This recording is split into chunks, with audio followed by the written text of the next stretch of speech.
Welcome back to Conference USA Media Day. I'm Ron Fielden, joined now by the head coach of UT San Antonio, Frank Wilson. Frank, good to see you again, my friend. Glad to be here. Thanks for having me. Also joining us is Jalen Rose, the running back, set UTSA's single-season rushing record last year, and defensive lineman Kevin Strong, second team Conference USA in 2017. I want to start with you because what stands out to me when I look back at your season, you finished 6-5. You lost 4 games by 7 points or less in 2017. Yeah. That's the bad news. The good news is that a coaching point for these players, how close you were to having a completely different type season?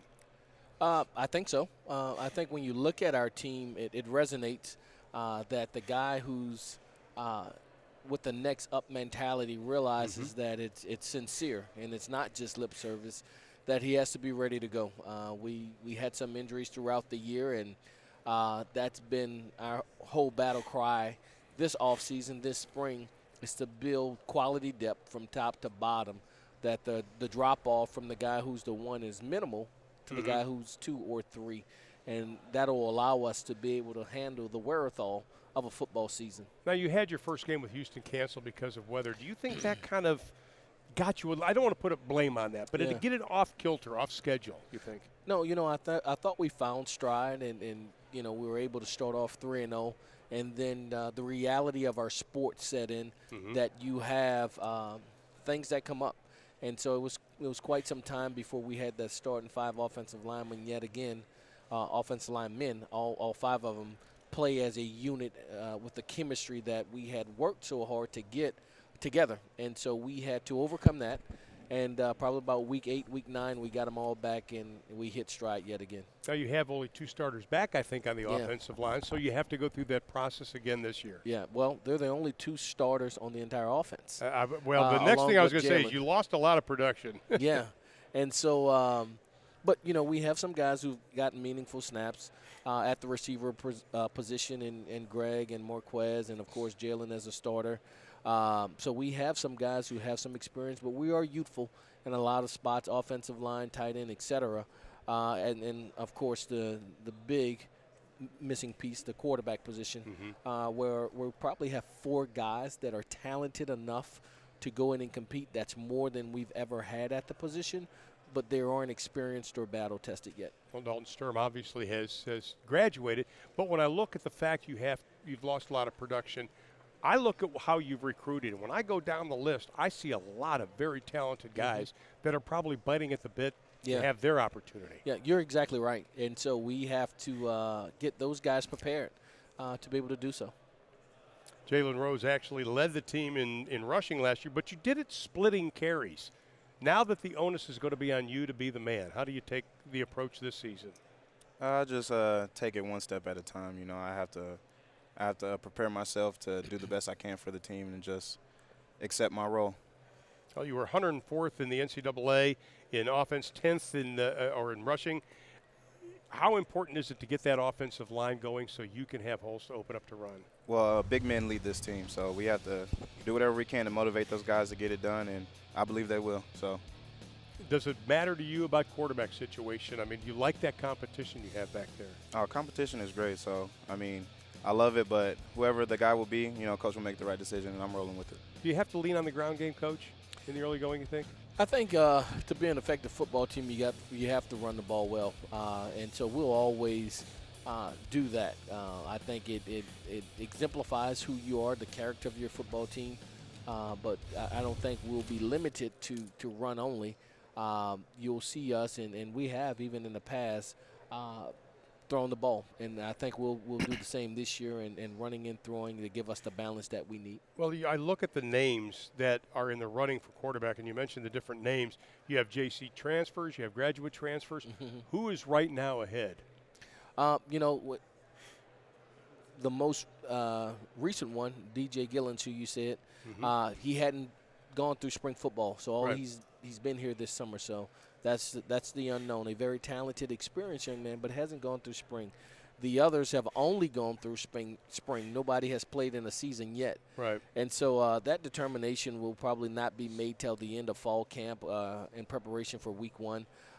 So I don't know if we have a true leader right now. If you were to say the 2 guys who went through spring, Cordell Grundy and Bryce Rivers, the returning most experienced with a spring under their belt, with a graduate transfer and a true freshman that's joining that group right now. No, you talk about Grundy and also Bryce Rivers. Grundy's more of a dual threat guy, and isn't Rivers more of a pocket passer guy? I don't think he's limited to just being a pocket passer. He's a guy that can extend plays that's elusive, a little different from Cordell in that the sense of being able to run as effectively, but he's no stiff by no means. Wide receivers. You mentioned McNair, fourth leading receiver on the team. Yeah. Who's the one guy that you have challenged and gotten his face and said, okay, you've got to step up this season? Yeah, it will be Greg Campbell and it will be Marquez McNair. They're our two most veteran wide receivers, guys who have played a lot of football for us, and we need them to step forward this year. We're going to go to the other side of the football because that was a very big positive for UTSA last year. They were top 10 NCAA in 3 different categories. Is this a case where the defense has got to play that way this year in order for your offense to progress and mature in the beginning? You know, when we promoted Coach Rollins to our defensive coordinator position, we did so with purpose and intent because he was a guy that was internal, that had total overview of our defense and played a significant role. And since the inception of us getting here, I think we keep that consistency with our defense schematically. From a personnel standpoint, we return a lot of those veteran players, especially up front at the defensive line and linebacker position, with some guys who's played meaningful snaps in the secondary as well. So the expectation is to build off what we've done already, and so I think we'll be able to do so. Well, Kevin, you were kidding about you're ready to tackle some football players pretty quick. You were second team All-Conference USA the last 2 seasons. The fact that UTSA had a draft pick in this last draft, what does that do for you? It's nothing but motivation. Being able to see Marcus get drafted, it just shows that we all have opportunity to be able to do and reach the goals that we want to reach. So it's nothing but motivation for me. Now, obviously, this defense has a lot of pride. I mentioned some of the numbers. You were 5th in the NCAA in yards allowed, just over 287. This defense has a lot of pride, does it not? Yes, sir. It has a lot of pride, and we stand behind it 100%. So, like I said, as a defense, we got to continue to work, continue to grow, and try to reach the goals we want to set this year. You have had Conference USA honors already. What are your goals this season? Just to continue to build and play my role on this team to the best of my ability and do whatever I could do to help this team reach our goals. Now, I see on defensive line you have 2 coming back, but you've got a lot of depth, do you not? Yes, What's sir. the competition like? It's good. It's healthy competition because we're competing every day, but at the same time, we're working together to get better as a whole. So, like I said, the competition is healthy, and it's a good thing. That's what to keep the energy going. So you obviously have Josiah at linebacker. Who is that other playmaker, though, on defense? Because he got injured last year. In fact, a game out I think we did down in Florida with you. He didn't even play that game. Yeah, he didn't play that game. But how important is it to get another playmaker? You know, I think the interesting thing about our defensive unit and offense respectively, you know, in our sport, it's the ultimate team sport that it fits like a puzzle, that everybody has a role. And you look for leadership to emerge, to set the temperament or the tone of the game, if you will, as well as practice. You know, Josiah will be next to Les Morrow, who's played a lot of ball for us as well. Those guys up front, whether it's Balin Baker, King Newton, Eric Banks, all of those guys have been in a constant rotation. It's what's allowed us to have so much success from a defensive standpoint because we're able to platoon units and many guys in to play numerous snaps. One of the things that happened with Jalen a year ago from an offensive standpoint, he got nicked, and Terrell Clay had to come forward. And so we want to continue to do that even on an offensive standpoint. The more people can play, the better off we are because we're able to establish the quality depth of our roster. Well, Jalen had 659 yards rushing last season.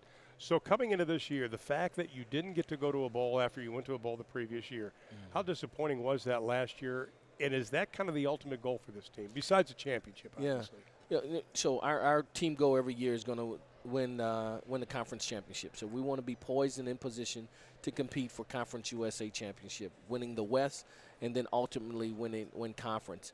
When we do that, that certainly puts us in position that's favorable from a bowl alignment standpoint. A year ago, it hurt because you were bowl qualified, but I told our team we're not bowl certified. We didn't do the things necessary to take that choice out of the hand of a bowl selection committee. We win 7 games. It's not in consideration. So now when you have a plethora of teams with 6 wins and all the other stuff that goes with it, you put your destiny in someone else's hand. And so we don't want that to happen this year. We want to compete for the conference championship and put our destiny in our own hand. One final question before I let you go, because you get a veteran as your offensive coordinator, somebody that has been in the business 36 years, coaching in Auburn, Michigan. I remember when he was at UCLA. Talk about Al Borges. Yeah, the unique thing about Al as we, move forward from an offensive standpoint, the trigger man, the quarterback. The team will go as that guy go. Al Borges have a history of being able to maximize optimal performance from the quarterback position. And so whether he was at Auburn with Jason Campbell, at UCLA with Cade McNown, at Michigan with those guys, every one of those guys had a different talent. In spite of that, they maximized their talent under the tutelage and leadership of Al Borges. So I think that's one thing that he brings to our team. Our program is an expertise at the quarterback position and maximizing that guy's potential. Well, Coach, I wish you the best of luck this season. Thank you so Always much. good to see you. Gentlemen, stay healthy. Go start knocking people down, right? And by the way, we want to see him run the ball on the goal line this year, right? Ball security. He has to have – I don't know if he has ball – I think he's tough enough. And his will is, but I got to test his ball security. He's got what do you got, Bambi hands? You've been practicing probably, right? Yes, sir. Well, good. I hope I get to call that. Congratulations, gentlemen. Good to have you with us. Thank you so much for having me.